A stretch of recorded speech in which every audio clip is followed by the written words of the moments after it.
सभी व्यूवर्स को मेरा हृदय से प्रणाम। आशा करता हूं कि आप सभी लोग स्वस्थ होंगे और मस्त होंगे। आज हम बात करेंगे लेसन प्लान के बारे में। बीएड कोर्स में लेसन प्लान बहुत ही इंपॉर्टेंट होता है और सबसे ज्यादा प्रॉब्लम विद्यार्थियों को इसी को बनाने में आती है। तो आज मैं आपकी मुश्किलों को आसान करूंगा और बहुत ही आसान भाषा में आपको बताऊंगा कि लेसन प्लान कैसे बनाएं और कैसे लेसन प्लान को अच्छा बनाएं। तो आइए लेसन प्लान को समझते हैं। ये हमारा लेसन प्लान है जिसको पाठ योजना भी बोलते हैं हिंदी में। सबसे पहला काम आप इस टेबल को बना लीजिए। इस टेबल में आपको बहुत सारी चीजें मिल रही होंगी देखने को, जैसे दिनांक हो गया, विषय हो गया, चक्र हो गया, कक्षा है, प्रकरण है, अवधि है। तो ये सारी चीजें आपको लिखनी पड़ेंगी। डेट में आप उस दिन की डेट डाल दीजिए। कक्षा, आप जिस भी कक्षा के लिए लेसन प्लान बना रहे हैं।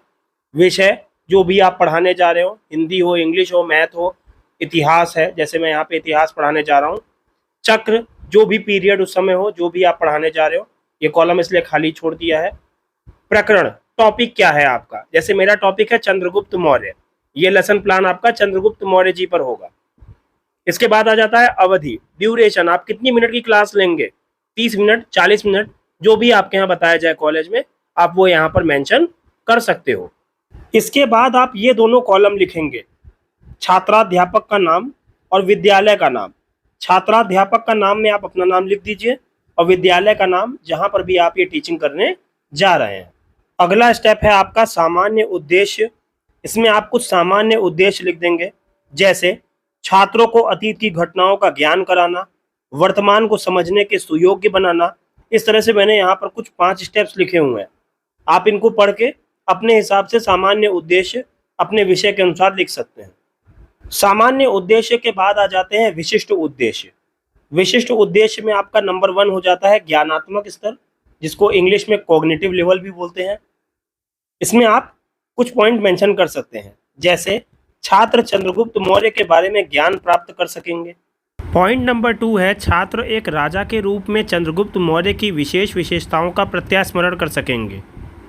इसके बाद आ जाता है आपका बोधात्मक स्तर, जिसको आप इंग्लिश में अफेक्टिव डोमेन भी बोलते हैं। इसमें आप लिख सकते हैं छात्र चंद्रगुप्त मौर्य के अच्छे और बुरे गुणों को अलग कर सकेंगे। छात्र अपने शब्दों में चंद्रगुप्त मौर्य के शासन की व्याख्या करने का प्रयास कर सकेंगे। इसके बाद नेक्स्ट है आपका प्रयोगात्मक स्तर, जिसको आप साइकोमोटर लेवल भी बोलते हो। 3 डोमेन होते हैं ना, कोग्निटिव, अफेक्टिव और साइकोमोटर। वैसे ही यहाँ पर भी 3 उद्देश्य लगते हैं। इसमें आप लिख सकते हैं कि छात्र चंद्रगुप्त मौर्य से संबंधित प्रश्नों के उत्तर दे पाएंगे। नेक्स्ट है छात्र चंद्रगुप्त मौर्य से संबंधित तिथियां बता सकेंगे। नेक्स्ट है आपका सहायक सामग्री। सहायक सामग्री का मतलब होता है जो जो चीजें आपने टीचिंग के दौरान इस्तेमाल करी हैं। जैसे कि इसमें लिखा है कक्षोपयोगी सहायक सामग्री के साथ विषय वस्तु को प्रदर्शित करता हुआ चार्ट। मैंने उस समय चार्ट इस्तेमाल किया था। आप इसमें चौक, डस्टर, मार्कर अगर यूज कर रहे हैं, और ये सब चीज़ें आप अपने मेंशन कर सकते हैं, कोई दिक्कत की बात नहीं है। आपको जो जो चीज़ें आपकी टीचिंग के दौरान लग रही हैं वो चीज़ें आप इसमें मेंशन कर सकते हैं। नेक्स्ट है पूर्व ज्ञान। अब यहाँ पर देखना है कि छात्र क्या पूर्व ज्ञान लेकर के आया है। तो इसमें आप लिख दीजिए छात्रों को अपने अतीत के बारे में सामान्य जानकारी है, मतलब बेसिक नॉलेज तो वो रखता है ना हिस्ट्री की, तभी तो वो आया है। अपने अतीत के बारे में कुछ कुछ वो जानता है, तो ये आप यहाँ पर लिख सकते हैं। नेक्स्ट है हमारा प्रस्तावना प्रश्न। अब ये सारा काम करने के बाद आप क्या करेंगे, आप बच्चे को टॉपिक तक लाएंगे। उसके लिए कुछ प्रस्तावना प्रश्न बनाने पड़ते हैं। ये सबसे ज़्यादा कठिन काम होता है लेसन प्लान का। इसको बहुत ध्यान से समझिएगा। छात्राध्यापक क्रिया और छात्र क्रिया, ये दोनों आपको टेबल बनानी पड़ेगी और ऐसे आपको उसमें लिखना पड़ेगा। छात्राध्यापक माने आप पढ़ाने जा रहे हैं ना, तो आप छात्राध्यापक हो गए, और छात्र जिन बच्चों को आप पढ़ा रहे हैं वो छात्र हो गए। तो इसमें एक प्रश्न रहेगा और उसका उत्तर रहेगा जो बच्चों ने दिया। तो जैसे मुझे चंद्रगुप्त मौर्य पर या फिर मौर्य वंश तक ले जाना है, तो वो मैं कैसे ले जाऊंगा ये आप समझिएगा। पहला प्रश्न मैंने पूछा, 10 रुपए के सिक्के पर बनी सिंहों की आकृति कहाँ से ली गई है। बच्चे बताएंगे 10 रुपए के सिक्के पर बनी सिंहों की आकृति अशोक स्तंभ से ली गई है। इतना तो बच्चों को पता ही होगा, बेसिक। इसके बाद यहीं से जो उन्होंने उत्तर दिया है वहीं से आप दूसरा प्रश्न बना लेंगे कि अशोक स्तंभ का निर्माण किसने करवाया था। तो बच्चे उत्तर देंगे अशोक स्तंभ का निर्माण सम्राट अशोक ने करवाया था, जैसे कि नाम से ही पता चल रहा है। फिर यहीं से आप तीसरा क्वेश्चन बना लेंगे कि सम्राट अशोक किस वंश का शासक था। अब बच्चे बता देंगे कि सम्राट अशोक मौर्य वंश का शासक था। इसके बाद आप चौथा प्रश्न बनाएंगे, मौर्य वंश का संस्थापक कौन था। अब बच्चे जो है समस्यात्मक प्रश्न हो गया, या तो बच्चे मौन हो जाएंगे, या तो उत्तर दे पाएंगे, या तो गलत उत्तर देंगे। तो यहीं से आपको उठा लेना है अपना उद्देश्य कथन। अब यहां से आप अपना उद्देश्य कथन देंगे कि आज हम मौर्य वंश के संस्थापक चंद्रगुप्त मौर्य के विषय में विस्तार पूर्वक अध्ययन करेंगे। ये आपका उद्देश्य कथन हो गया।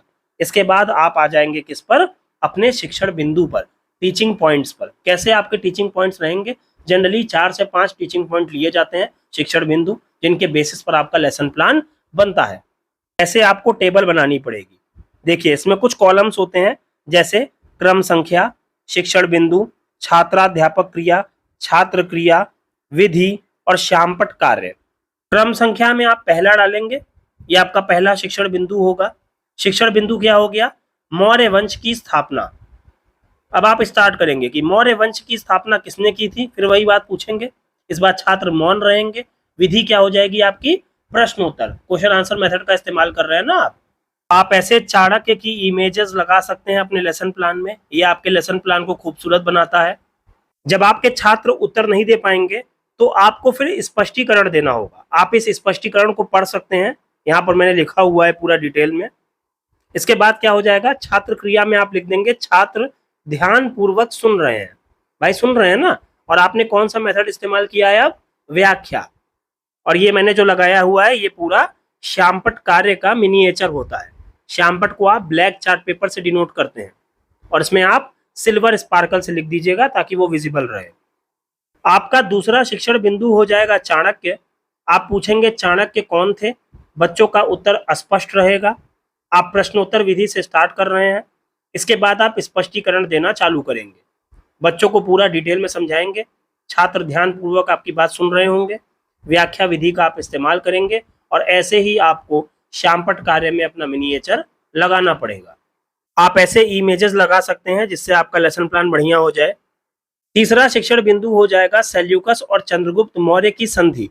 इसमें आप पूछेंगे सेल्यूकस ने चंद्रगुप्त मौर्य से संधि क्यों की थी। इसमें एकदम छात्र मौन हो जाएगा। प्रश्नोत्तर विधि से आप स्टार्ट कर रहे हैं, फिर आप स्पष्टीकरण देना चालू करेंगे। यहाँ पर छात्र ध्यान पूर्वक आपकी बात सुन रहे होंगे और व्याख्या विधि का आप इस्तेमाल कर रहे होंगे। और वैसे ही आपको ब्लैक चार्ट पेपर में ब्लैक बोर्ड का मिनिएचर आपको श्यामपट्ट कार्य में लगाना होगा। इस स्पष्टीकरण को आप पूरा डिटेल में पढ़ लीजिएगा। ये बहुत ही शॉर्ट में और बहुत ही स्टैंडर्ड हमने लिखा हुआ है, किताबों से ढूंढ ढूंढ के आपके बहुत काम आएगा। ऐसे इमेजेस आप भी लगा सकते हैं। इसके बाद आप चौथा शिक्षण बिंदु लेंगे, मेगास्थनीज है। आप पूछेंगे मेगास्थनीज कौन था, बच्चे नहीं बता पाएंगे। आप प्रश्नोत्तर विधि का इस्तेमाल कर रहे हैं, फिर आप स्पष्टीकरण करेंगे। छात्र आपकी बात सुन रहे होंगे, आप व्याख्या मेथड का इस्तेमाल कर रहे हैं, और आपको ब्लैक बोर्ड का मिनिएचर ऐसे ही लगाना पड़ेगा। पांचवा टीचिंग पॉइंट है चंद्रगुप्त मौर्य की मृत्यु। आप पूछेंगे चंद्रगुप्त मौर्य की मृत्यु कब हुई, बच्चे स्पष्ट उत्तर देंगे, एग्जैक्ट डेट नहीं बता पाएंगे वो। आप प्रश्नोत्तर विधि का इस्तेमाल कर रहे हैं इस समय, फिर आप स्पष्टीकरण देंगे, एकदम डिटेल में बच्चों को बताएंगे। बच्चे आपकी बात को सुन रहे होंगे, आप व्याख्या मेथड का इस्तेमाल कर रहे हैं, और ऐसे ही ब्लैक बोर्ड का मिनिएचर आपको लगाना पड़ेगा। आप ऐसे इमेजेस का इस्तेमाल कर सकते हैं। आपको और भी बहुत अच्छी अच्छी इमेजेस इंटरनेट पर मिल जाएंगी, और आप वहां से उनको डाउनलोड करके भी अपने लेसन प्लान में इस्तेमाल कर सकते हैं। सारे शिक्षण बिंदु जब आप पढ़ा लेंगे तो उसके बाद आप बच्चों से बोध प्रश्न करेंगे लास्ट में, जब आप सारा पढ़ा चुके होंगे। ऐसे क्वेश्चन आप बना सकते हैं कि मौर्य वंश का संस्थापक कौन था, चाणक्य कौन था, मेगास्थनीज कौन था, नंद वंश के अंतिम शासक का क्या नाम था। ये क्वेश्चन आप पूछ सकते हैं बच्चों से। इसके बाद आपको लिखना होगा श्यामपट्ट का सारांश।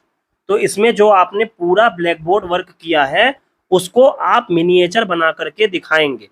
जैसे मैंने जितना भी काम पढ़ाने के दौरान किया था ब्लैक बोर्ड पर, वो सारा मैंने यहाँ पर मिनिएचर के रूप में दिखाया है।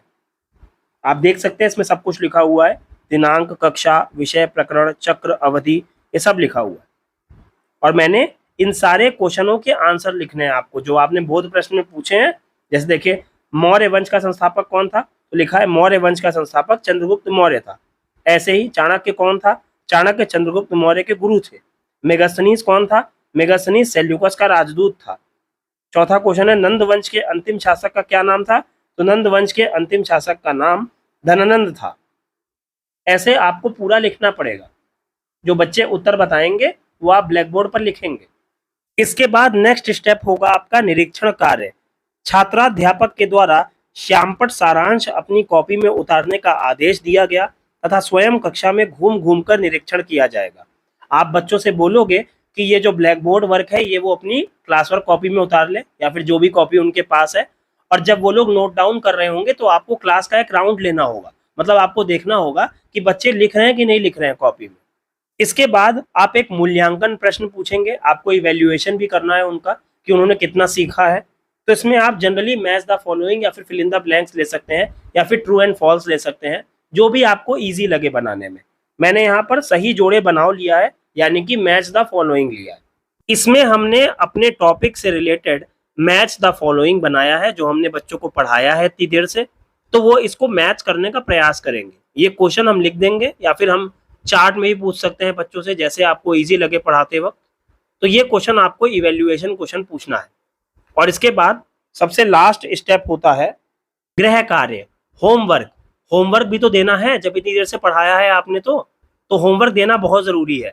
होमवर्क में हमने क्या दिया है, छात्र चंद्रगुप्त मौर्य के विषय में लिखकर लाएंगे, या फिर आप इसमें कोई क्वेश्चन भी दे सकते हैं। जैसे आपको अच्छा लगे आप वैसा बच्चों को एक होमवर्क भी दे दीजिए। इतने स्टेप करने के बाद आपका एक कंप्लीट लेसन प्लान बनता है। लंबा प्रोसेस है, बहुत मेहनत लगती है इसमें, इसीलिए मैं आपको दे रहा हूं ताकि आपके लिए थोड़ा सा हेल्प हो जाए, क्योंकि बहुत प्रॉब्लम आती है लेसन प्लान बनाने में लोगों को, और बहुत लोग परेशान भी होते हैं बच्चे। तो मैं आपकी हेल्प के लिए हूँ, इसीलिए मैंने लेसन प्लान आपके साथ शेयर किया है। मैंने भी बीएड किया था, मैंने भी बहुत एफर्ट्स डाले थे, तब जाकर के ये लेसन प्लान मेरा बना था। अगर ये वीडियो आपको अच्छा लगता है तो हमारे चैनल को सब्सक्राइब करिए और इस वीडियो को लाइक भी करिए और अपने दोस्तों के साथ शेयर भी करिए। इस वीडियो के डिस्क्रिप्शन में हमारे टेलीग्राम चैनल का लिंक भी है, आप वहां से हमारे साथ जुड़ करके कनेक्ट भी हो सकते हैं और हमसे अपने सवाल भी पूछ सकते हैं। अगर आपको कोई भी प्रॉब्लम है तो हम कोशिश करेंगे कि आपको उसका सोल्यूशन दें। मैं आपके उज्जवल भविष्य की हमेशा भगवान जी से कामना करता हूँ। इस वीडियो को देखने के लिए बहुत बहुत धन्यवाद। जय हिंद, जय भारत।